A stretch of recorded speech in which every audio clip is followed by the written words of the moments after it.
Hello everybody, welcome to another video. So today I'm going to talk about what it means about the stereotype of looking disabled or looking blind. So the first thing is let's talk about the blind visually impaired community, because for someone like me, I am legally blind. I'm not completely, I just have low vision in my left eye. I am just completely blind in my right eye. This is going to be about like my experience and just what I've learned from other people in the disabled and service dog community, and just about, what I've grown up with and what I've learned. And certain things I feel like is very important to acknowledge and just understand. So the first thing is that, yes, let's talk about me making my videos. Yes, I don't look blind or look disabled. This is just how I look. And I can't change that. Just because I see, my videos look really good, and I do really well with editing them. I make all my custom thumbnails on my own. I edit all my videos on my own. I find the music on my own. And plus, I have enough vision to see what I'm doing on my screen, like on my iPad or on my phone and computer, if I look at it closely, or if I make the color contrast the better for me to see. Zoom in a little bit, blow up the words. Yes, a pretty observant person. You guys seen from my travel videos, see from my walking across the street videos, you guys can tell I can see some of the cars, because I have enough vision to visually scan where everything is, and I could point my camera in the right direction if I see something that I want to look at in front of me to film. It doesn't mean that I'm not blind or visually impaired at all. It just means that I have enough vision to see what I'm doing. And as I said in many videos before, blindness is such a wide range of people on the spectrum, of so many people, of many different backgrounds and stories, that you can't put us all in one box or label, because the way the media perpetuates disability, it simply isn't true. In TV shows or movies, so much for a long time historically, people like me have been portrayed in one way, but I don't think it's true though, because yes, some blind visually impaired people wear sunglasses inside and outside. Some of us do wear sunglasses all the time because sometimes our eyes are sensitive to the light from different medical conditions, or our eyes are just a little more sensitive. Or some of us only wear them outside in sensitive lighting, like in the sun or overcast day. I wear my sunglasses in the sun, or an overcast day, like if the clouds are reflecting off the sun. It's so bright and it hurts my eyes, and when I've been dilated before, my eyes hurt so bad. Well, I just say eyes because it's just normal, but I only see out of one eye, but I need to wear sunglasses because the dilation, when your eyes get dilated, more light pours in, your pupils get huge, bigger. It looks weird. I've seen what they look like before, and your vision gets blurry, so it's really hard to see. So I rely on a lot more of my cane. And when I have a guide dog next month, it's going to be a lot more, I'll feel much faster. I won't feel like I'm bumping into stuff. I have gotten sighted guide from my parents, though, at those times. And I do pretty well. I can manage it because I'm used to being dilated, because I've been to the eye doctor since I was a child. It's still difficult because, plus also my eye dilation, your eyes get sensitive from eyes get heavy, and I don't want to use my vision. I just want to rely on my sense of hearing and feeling. Someone may have a white cane like my cane. It's a white cane. Here, I'll show you. Right here is my white cane. I'll unfold it so you can see it. It's just folded up. It's portable, so I can take it apart. So right here is the grip. And right here, I don't know if you could tell, but this is the flat part. And here are my keychains. It makes it look nice. I made a whole video about them. The 3 joints on my cane. The shaft, which is right here, the white part, and the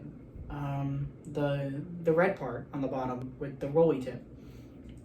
This cane is more universally recognized as a symbol of blindness, well, in America at least. But it's more universally recognized because then the person's like, oh wait, he might be blind. Sometimes I might let me fold this up. So yeah, like if you and actually not all of us blind visually impaired people use a white cane. Actually, like if you see me coming down like a busy street, like coming down a sidewalk, and you recognize me and you wave at me, I do have enough vision to see you up close waving, and I could see that you're looking at me if you're up close to me. It depends on the lighting of the area or environment, and also just actually also focusing on my environment well enough too during the day, because some days I'm a pretty observant person, but like it doesn't mean that I'm always gonna see you though, because I'm focusing on my environment with my ears, my sense of smell, my touching. That's why I might have a serious expression on my face in public, so don't be scared to come up to me if I look serious. If I don't answer, it's not because I'm rude, and a lot of people think that a person's being rude because so much of it is nonverbal, and I need that verbal stuff so I understand that you're talking to me. So I'd be like, hey Christian, it's Bob from school or something, something like that.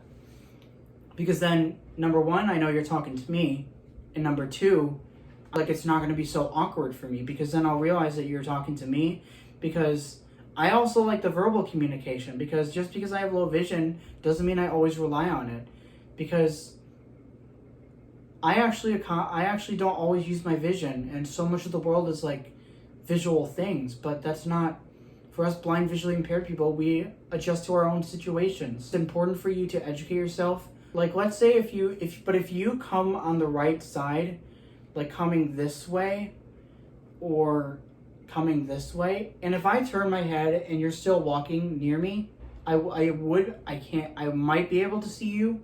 It just depends, as I've said. Looking this way straight ahead of me and not looking on my sides of me because I'm so focused on where I am, then I might not see you. I can't see you on my right eye. So as I've said, like do the verbal stuff, like tell me that, say my name if you know me, and if I hear your voice, I might say hi to you back if you're not talking to anybody.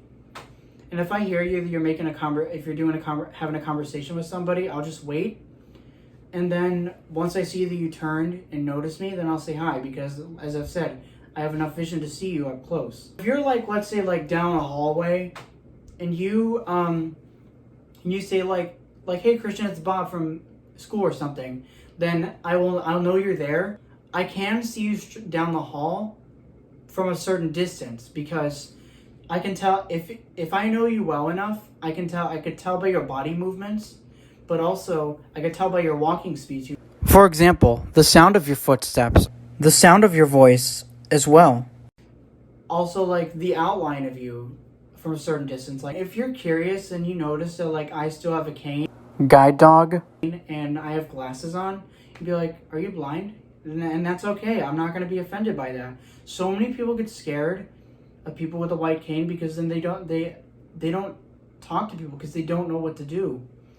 But please just ask, because it's okay to ask, because we don't bite. I don't bite either. I'm just like you. Like I'm just any other guy really, because something's just slightly different about me, and that's okay for you to accept. But if you also see someone with a service dog or a guide dog, it does not mean that they're not disabled, because they need that dog for their functioning, whatever the disability is. There's service dogs for diabetes, mental health disorders. If medication doesn't work, I'm not referring to an emotional support animal. That is not a service dog. That's a whole other topic. Also focus on the dog's behavior. Like if you notice that the dog is just like not focusing on other dogs that are near them, not lunging, not barking, or avoid sniffing. What I noticed with my friend who has a guide dog, her dog on our O&M lessons back when we were at home, the neighbor's dog was barking at her, she would just glance over and would not care less, because she would be on harness and she's focusing on her owner and guiding her. The dog's behaviors are what give it away. So please don't make assumptions, and it's important to be kind and educate yourself. Because if the dog makes a mistake, it doesn't mean they're not a service dog.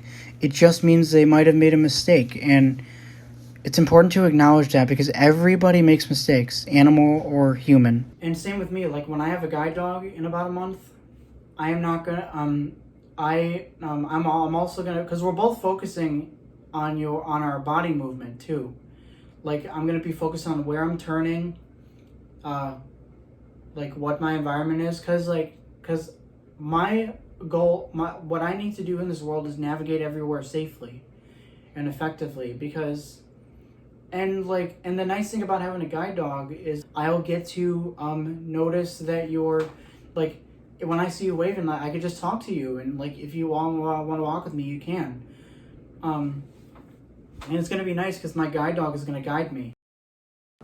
He or she will stop me at a curb cut, like, to cross the street with the tactile bumps, or at some stairs sloping down or up, so that way I know something is there.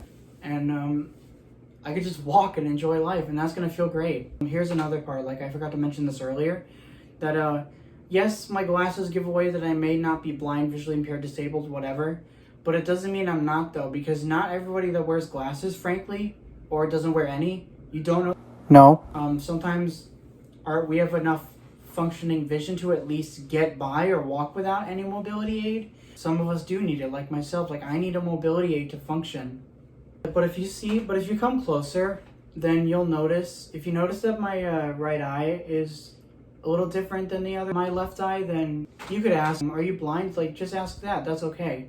Blind is not a bad word. So many people want to make words around it, or like, oh, he's visually impaired, or he doesn't see well. You could just call me blind, because then I'll tell you what I can and can't see then. Because you don't know how much vision I have. I know my situation. You're not the first one telling me. You can just say it. But if I take my glasses off and I show you, you'll notice that my right eye is smaller, more physically affected by my medical condition that caused my vision loss. And my left eye, it doesn't look, nothing really happened to it, but I still have low vision in it. And that's what I mean. Same with a person with a guide or a service dog. If you see someone with a service dog, if you're asking, if there's an access issue happening, it's important for you as a business owner to understand and educate yourself, even if you don't understand or have a hard time understanding why. We just want to do anything that anybody else does. We don't want special treatment just because I'm blind or disabled with a dog. Because just treat me and anybody else that has a disability like any other person. And also, we don't have to legally disclose our disabilities, just so you understand, because you wouldn't want someone knowing your medical information either. It's none of our private business. Yes, I may say I'm legally blind, visually impaired, whatever. I don't have to say what my medical condition is. I'll tell you what I can and can't see at least, but I'm not going to give you more information, just so you understand that I may not be, that I don't look disabled or blind to you. Because frankly, our eyes can look however they want, and we simply can't change that. And it's really invalidating when you say that, oh, you're not blind or you're not disabled. It's like what, or you don't look like it. It's like, what is that supposed to mean? I just don't understand what people want us to look like, because I already have a cane and a guide dog. That should be all the proof you need. It's not okay for you to invalidate it, because even if you don't understand it, like I said, please educate yourself, and it's important to be kind. Yeah, that's pretty much all I have to say here. If I left anything out, please let me know in the comments below, and I'll definitely make a whole video on more stuff if you want me to. So yeah, anyways, hope you all enjoyed this video today. Comment, like, and subscribe, and that'll be it. See you guys in the next video. Bye.